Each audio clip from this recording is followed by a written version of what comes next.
Hi, Circle Gatherers. Miss White Wolf here. I hope you're all well. I hope that you're having a great new year so far.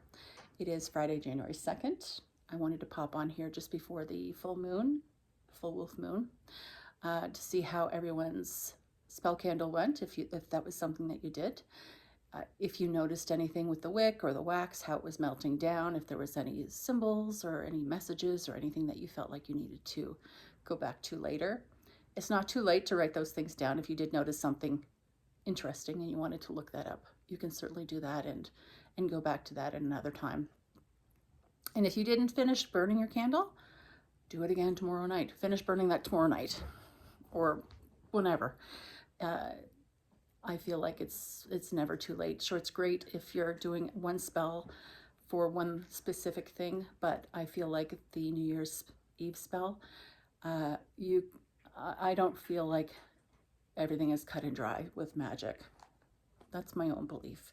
I know with some spell work, I will work with it until the spell is complete, until the wick is completely gone. But that one specific spell, I feel like it's good. If you do have to come back to it, life happens, and don't feel like you've missed any opportunity, because you certainly haven't. So again, I wanted to talk to you about the wolf moon, which is coming up. As you can see, you might be able to tell. You might not. I'm on the ground. I'm on the floor. I'm on the floor. I was talking to a friend of mine today, and she was saying one of the most important things you can do is get on the floor and try to get up at least once a day. I'm at that age where this is what I have to do to keep myself to believe that I am able to get up if I needed to, if I fell to the floor. So this is just something that I'm doing today. Try again tomorrow. I have gotten up and down twice so far for lighting, so hopefully I can get up again after I finish this video. As you can see, I have my Christmas tree up, my Yule tree up. I'll keep that up until Epiphany. I love the lights. They make me feel good, so I'll leave those there until then, and then I think I'll probably take it down. But again, the wolf moon is coming tomorrow, first full moon in January. It's known as either the wolf moon or the cold moon. It is representing the coldest moon, full moon of the year, because it's of course in January, and I'm hearing my walls snapping because the temperature is dropping. January is the sun is waxing after Yule, but we are still spiritually and physically in need of rest, in need of nourishment, and in need of slowing down a little bit. When the weather gets cold, things slow down. So I feel like we need to mimic nature in that aspect. And for me, that means that it's still a good time of introspection. It's a great time to journal. It's a great time to meditate. If you're a writer, it's a great time to write. A lot of people actually, they wait for wintertime to write. They go to places where it's snowy, where they won't feel like they have to go out and do things in the wintertime. So that kind of speaks to itself. Also, there's something about spending time in your home, wherever it is that you live.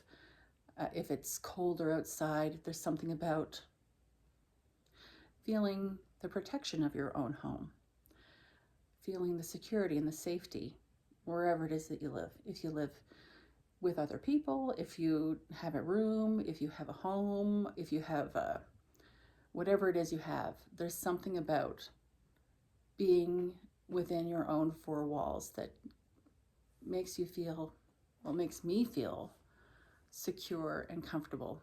Of course, I'm an earth sign, so that might be part of it there. But I also like to have a little bit of gentle lighting on, so that that encourages me in my circadian rhythm, is it? That, like to actually slow down. So when it's time to go to sleep, you'll go to sleep. If I'm reading, I'm trying to read, I have so many books right now, like not e-reader books, but books. So I have a reading light that has a warm light on it. So I will read that, and then it will make me sleepy enough, so I'll go to bed. It's a time to rest well. If you're tired, and if you can, uh, rest. Make sure you're getting enough sleep. If you're not feeling well, make sure that you're taking care of yourself. Cooking food that's nourishing to you, because of course it's not so hot that it's too hot to cook inside if you live someplace where there's no air conditioning. Making food that has got the herbs or spices or roots that will encourage good health, like garlic and ginger and turmeric or thyme and rosemary. Go outside when you can.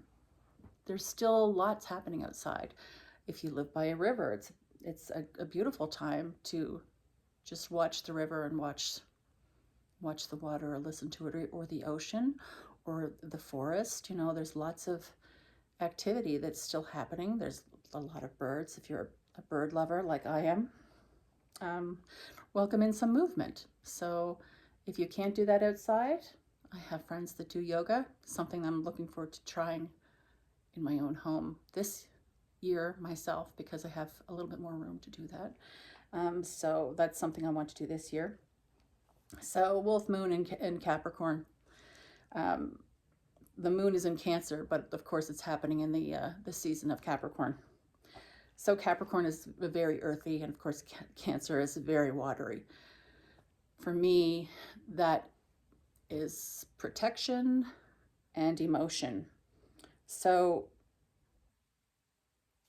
I feel like perhaps we do have to protect our own mental health a lot right now. Perhaps we do have to protect our peace. If we don't feel like going out to do something, then don't. I say this as a middle-aged woman that doesn't have to necessarily go anywhere, because my social life is not quite the way it was. But it's important to keep your own peace, to make sure that you're doing well emotionally and physically. And also, there is a ritual of things that you might do, whether that's a ritual of itself, or maybe it's a ritual for face care, or maybe it's a ritual where you have a bath a certain night of the week, in between showers, or maybe it's something that you do that's on a regular basis that makes you feel good, that you're just doing for yourself. That goes a long way in these dark months, and you're the one that's going to feel from that the most. So for accessible spell work or self-care or personal growth, whatever you want to call it, you could meditate on energy that you want to release that's not doing you any good anymore. If you are someone that holds a lot of anxiety, this is a perfect time for you to put on some meditative music and just focus and concentrate, if you're someone that can do that with music, on releasing anxious feelings, or maybe practicing breath work, or perhaps journaling some things that make you anxious, or writing them down on a bay leaf and burning those. If you feel a little witchy, you could do that for sure. Burning is a great way to, in a place that's safe, of course. If you have a wood stove, if you have something that's that's not going to catch fire, it's a great way to release something that you don't want. Or you could have a bath, and while you're in the tub, you could meditate on some of those things that you just don't need in your life anymore, and then think about all the things that you do want. Perhaps it's even another visitation of the New Year's Eve spell. And then when it's time to get out of the tub, you pull the plug and you're watching the water go down. You're thinking about those things that you don't need anymore, and they go down the drain, and they go away from you and away from your house. So that's some accessible witchcraft or accessible personal growth things that you can do. Remember, I think it's important to remember, whatever way you look at it.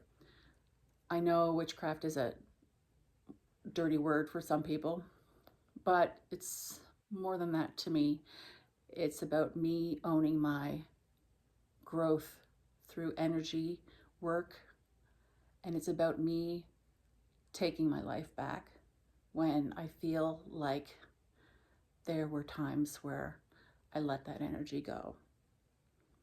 So on that, I hope that everyone's having a great Friday evening, and I hope to see you again soon. And blessed be, and happy full moon, everyone. Bye.